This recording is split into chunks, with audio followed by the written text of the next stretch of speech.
Apple Gift Card is a practical gift that unlocks a world of entertainment and fun. You can send it via email or give a physical card to your loved ones. Your friends and family can spend it on their favorite Apple services, including Apple subscriptions. Apple Gift Card can be used to buy all things Apple. Products, accessories, apps, games, movies, TV shows, iCloud Plus, and more. Visit apple.com for details and to send Apple Gift Cards to your friends and family this holiday season. The holidays are a time to feel and create joy. And what could be more joyous than the look on her face as she unwraps a stunning new jewelry piece from Blue Nile? How about getting 50% off your purchase? Blue Nile offers premium quality, priced below traditional retail. Their online experts are available 24/7 to answer any questions and make sure you've picked the perfect gift. For a limited time, you can get 50% off at BlueNile.com. That's 50% off at BlueNile.com. This episode is brought to you by Columbia Sportswear. It's snowing again, and that wind chill is killer. But you're not worried about that because you shop the Omni Heat Infinity Collection. It's warmth perfected with tiny gold dots that reflect your body heat inside and protect you from the cold outside. No snow or chilly temps can stop you now. Go out anyway. Shop the Omni Heat Infinity Collection now at Columbia.com/infinity. Saturday. Christmas comes early. Welcome to this incredible scene. Bills. To the end zone. Chargers. It's a touchdown. An exclusive NFL game. That's fantastic. Live in primetime. Wow. Only on Peacock. With a Christmas gift to their fans. They're having some fun now. Bills versus Chargers. Saturday, 7:30 Eastern. Exclusively on Peacock.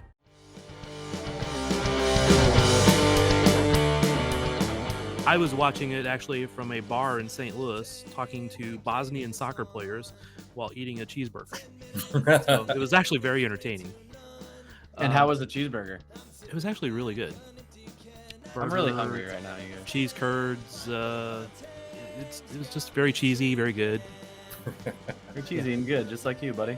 Yeah, well. You didn't get much argument there.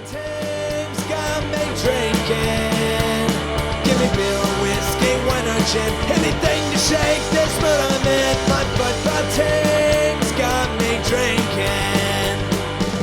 So the weekend did not at all go the way we were hoping. 5-point gap was opened by Seattle. They clinched. They're the first team in the West to clinch the playoffs. 4-game win streak. 5-point gap. We only got 6 matches to go. Thad, how are you feeling about this? Can you make me feel better? Because if you can tell in my voice, I'm not feeling very good. Sporting Kansas City will make the playoffs. Be happy. You know this fan base. That's not our goal. It's trophies or bust, or it's fire remains. Yeah, very true. Okay, so I guess I should have been more clear in that question. We've got one game. We still have the next game after Vancouver this weekend. We do play Seattle. We've got one chance to make up 3. But I don't know. Do I need to concede that we're not getting home field advantage? No. I think it's too early for that. Too early. But it is getting a little bit serious. 4 matches in a row. They're on fire. They destroyed us last time. Why should I have any confidence the next time around? How R-rated is this show, Cody? Remind me. I believe it is unrated. So all right. So Seattle, those fuckers. You want to look at their scores and get some good news, but they never come through for you. Damn them. Yeah, Vancouver really let us down this weekend. I even tuned in while out at a bar, just this brief, glimmer of hope I was looking for, and I turned it on, and it was 3-1 already. Yeah, I don't remember where I was at, but I glanced at one point, and I was like, yeah, well, shit. So Vancouver is the team this weekend. They are down in just below the playoff line in 8th place after falling this weekend. How do we feel about that one? So, we got Shallowy and Kinda are going to be gone. They're playing midweek, or at least they're with international teams for midweek games. I don't know if they will actually be playing or not. But do we know about Shallowy with COVID? No, we don't know about anything.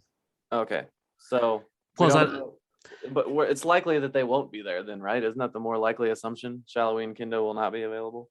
actually, I won't say that. They play on Tuesday our time. They play Tuesday like midday our time. They could be on a plane and be back literally Wednesday morning. Yeah, the game's our not till time. Sunday, so that helps. And right, so with ever changing COVID protocols, so much depends on where you're at,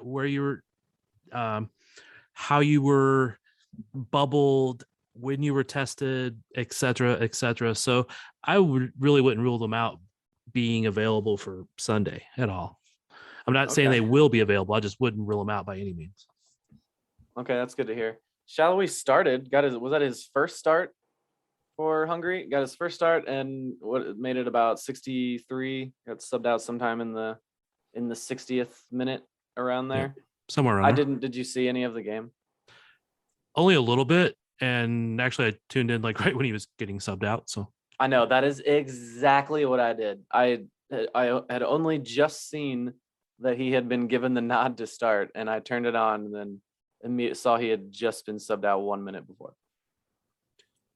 And sadly they lost, but after he was out. And he's playing again. Well, Hungary is playing again on Wednesday against, I did not see that team. It is, it's Tuesday against England. Well, hell yes. Why was I not familiar with this? Yes. Tomorrow against England. All right, putting that on my calendar. And also, I'm pretty sure a minute ago I said they were playing on Tuesday. Well, let's roll the tape back, shall we? Should probably listen to you, huh?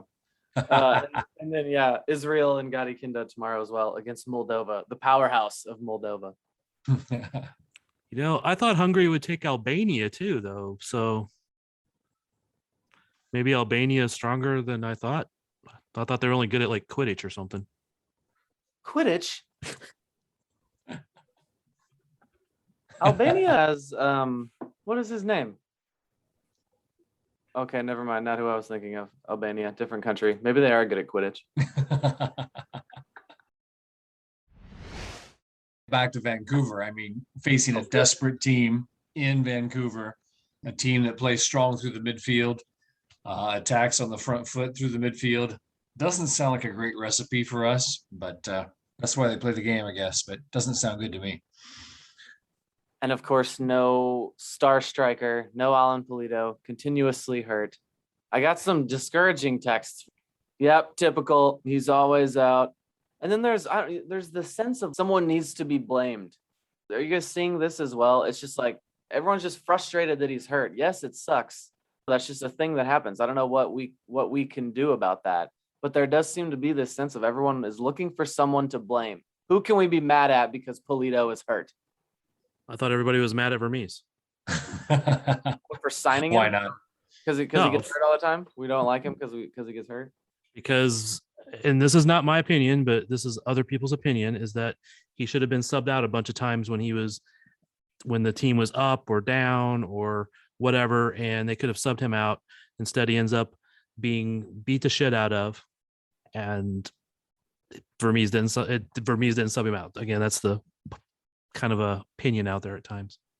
And that's relevant, I think. It is interesting, though.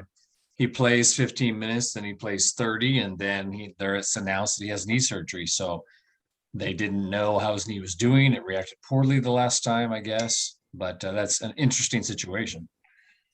It happens. Yeah, it does.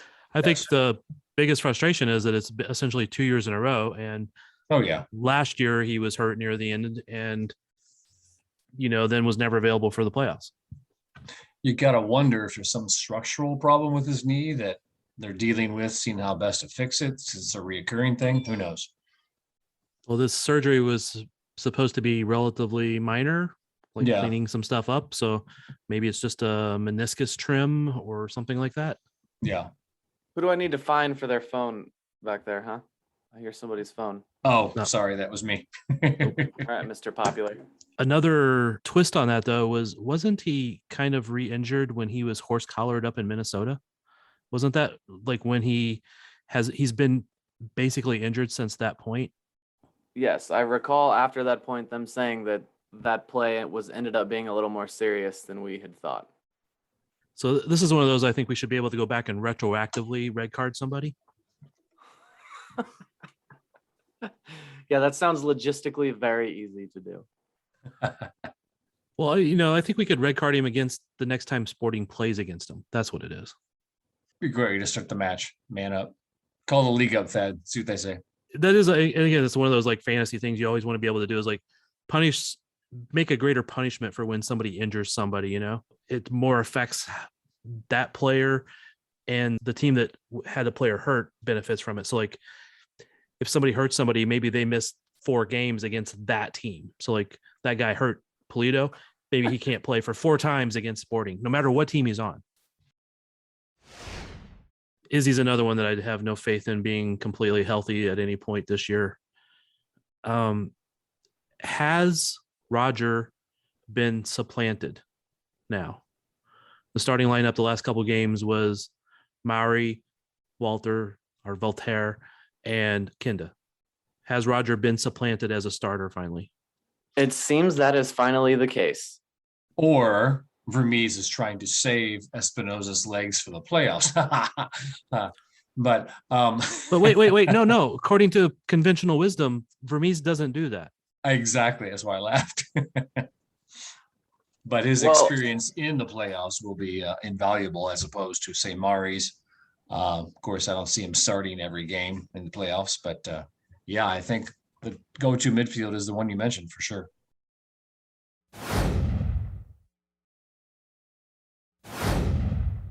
Yes, Wednesday, U.S. men's national team versus Costa Rica in Columbus, back on home soil. Columbus seems to be one venue that we think has the best home field advantage for any of the spots of the national team here, which is a very difficult thing to do. But the problem is Costa Rica is down in 5th place. So they're going to be coming here very hungry for points. They're underperforming as well. And if Panama was a test, well, we didn't think that was going to be a test, but if that was, then Costa Rica is going to be as well. No, who didn't think Panama was going to be a test? Apparently the players and Greg Berhalter. Exactly. I don't think Berhalter didn't think it was going to be a test at all, quite honestly. Well, what was that lineup then? All right. So look, I'm always the one that's trying to play, devil's advocate and stuff. So here I will try to put on a Berhalter hat. Maybe it would be a skull cap would be a better way to describe it. But you absolutely have to do everything you can to win your home games, and then you try to steal points on the road. With going to Panama, he couldn't take Stefan. I forget who else now, and McKinney had been injured in the previous game. So leave him at home to get therapy, training, massaged, whatever. Don't risk him going out, running around in the streets of Panama without a mask on and all that type of stuff. So that lineup down there was basically putting veterans together that had played together. I don't particularly love those veterans, at least all of them out there at the same time. But that was probably the logic, was go out there, put them all out there, try to steal a point. I think there's probably some different things I would have done. I think there's some different things he should have done. But that was the logic of that lineup out there. Fair enough. But it didn't work. It didn't work. It did not. And I think he should have brought in some other players later in the game in order to try to steal that point better. Gianluca? Yeah, some other players like our old friend Gianluca Busio. How about that one? Busio. Hey, where's that song at? Oh, no. I can't tell. Yeah, do we need to talk about that song? Do we actually like that song? I can't tell if everyone actually likes it. Yeah. No. Well, like it as in I'm going to put it on Spotify and listen to it on repeat? Hell no. It was creative. It was. Yeah, I like fan made anything, so that was fun in that regard. It was adorably cringeworthy, attractively made. I'm trying to find a good way to describe it. None of that's quite right, but I don't know if it was adorable, but it made me cringe a little bit. Yeah, and honestly, the first time I listened to it, I kind of had the same thing. I was like, I just shut it off pretty quick. But So after I saw somebody else talk about it, I tried it again, and I was like, that's not bad. Then I played it for my daughter, and she loved it. For the listeners, we are referring to a fan-made video from the Twitter account Smith of Snow. Not one that I don't know that I ever like see that account lingering around us, but made a very long, elaborate, well thought out music video. Is that all him? Is he doing all of those different voices just in different, he just auto tunes it into different levels? Wait, there was different voices? Oh, there's different melodies in it. Yeah. He layered them together. All the people he tagged too. I guess my issue with it is the main hook of the song. The idea that we didn't appreciate him at the time. We definitely appreciated him. Yeah. I know. Well, I was kind of that's the whole I took point it of as the song. he It's like, did. sorry we didn't appreciate you, but we definitely No, it was did. he. It was sorry he didn't appreciate him. It wasn't everybody else. I think it was about the singer. Agreed. Okay, well then that doesn't make a very good anthem then, if it was a one very specific guy's apology song. But if it is, in that case, very well done. We need to make sure Busio sees this. I guess maybe that's what the point of this was. This fan really wants Gianluca Busio to know that one fan out there that always doubted him is very sorry for it. Was his mother tagged? Was Busio himself tagged? That's a good question. Maybe we need to retweet it get both of them on there. But I honestly think we should see if this guy would come on for at least a little segment on our show to just tell us and explain to us the story. Himself. Yeah, it didn't answer any questions. It created some new ones. The more I watched, the more questions I had. I would like to know how classically trained the singer is, in the musical arts.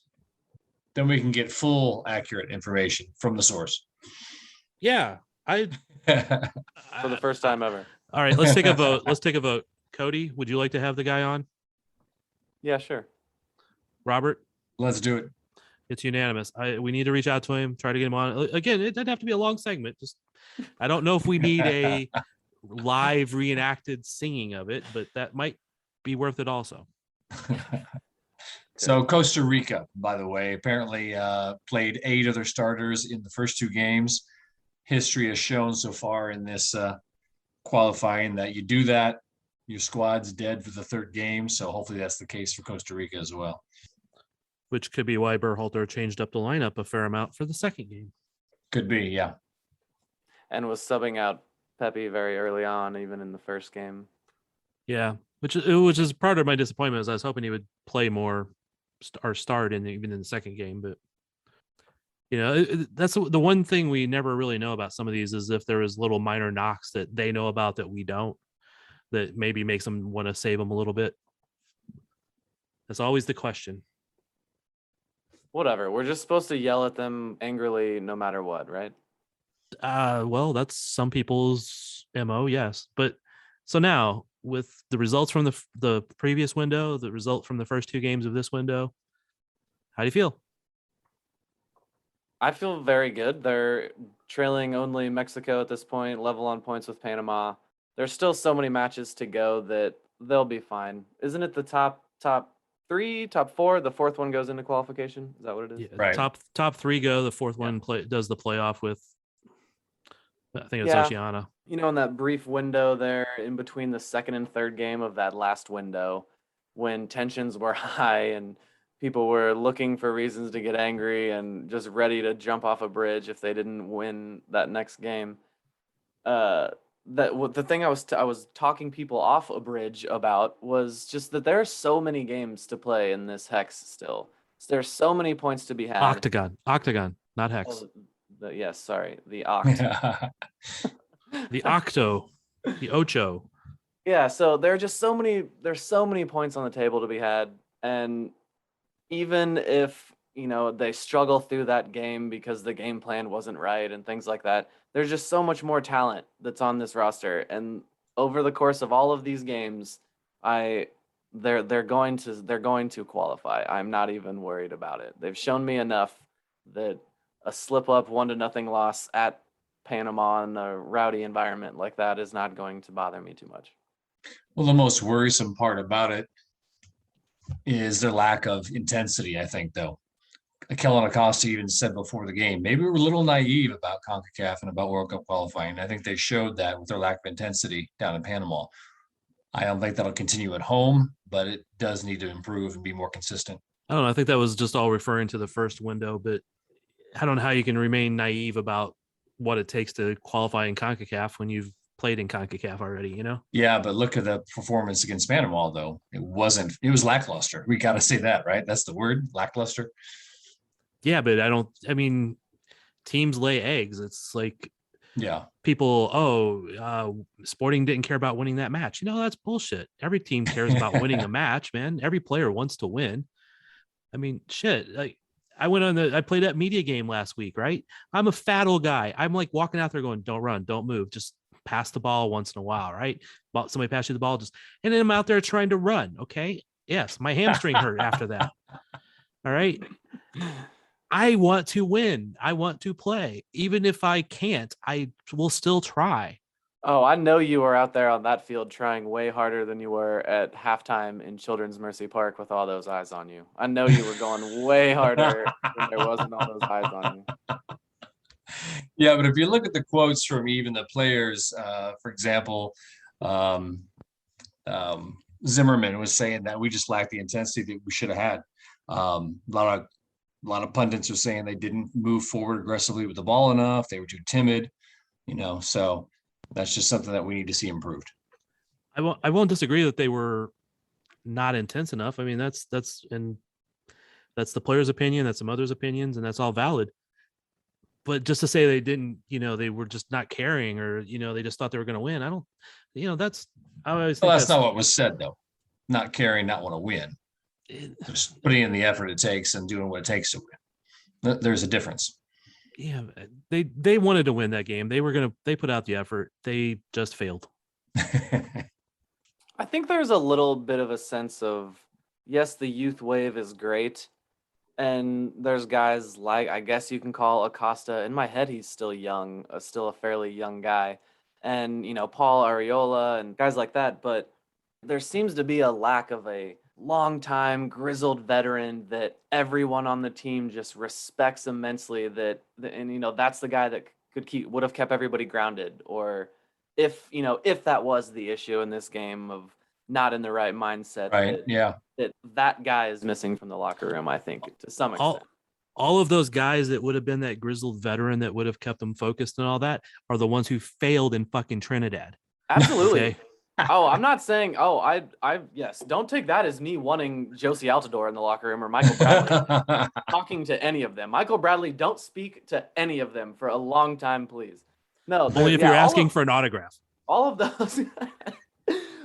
those guys lost their spot. But yes, it's not me asking for them. I'm just saying, again, that's them letting us down again. Those guys, they're letting us down in the next generation as well. Yeah, and we're on solid ground right there, Cody. We're in agreement. That's, and again, all due respect to all those guys who put out everything in their careers, the Dempseys and the Bradleys and the Altidores and Tim Howard and all that stuff. Half of those guys shouldn't have been there in Trinidad, and I do think that most of those guys in Trinidad felt that they were a shoe-in and they didn't have. That's the game that I don't think they put out an effort. You get me riled up now, man. I know. I didn't know we were going to do that show today, complaining about the TNT game like 6 years ago. We'll always complain about that game. Every time we have a World Cup cycle, every time that somehow gets mentioned about lack of intensity or the veterans or something, it's going to get brought up. So that'll be the marker of everything. Like how people use man on the moon. Well, we can put a man on the moon, but we can't do that. Everyone will always use that as the benchmark, always and forever. The TNT. If you believe we did. Don't seem so tough. And 3 own goals ain't all that rough. Our skipper has just been sent off. Some punter strong have all gone soft. My football team's got me drinking. My football team's got me drinking. My football team's got me drinking. Give me beer or whiskey, wine or gin, anything to shake this mood I'm in. My football team's got me drinking. My football team's got me drinking. My football team's got me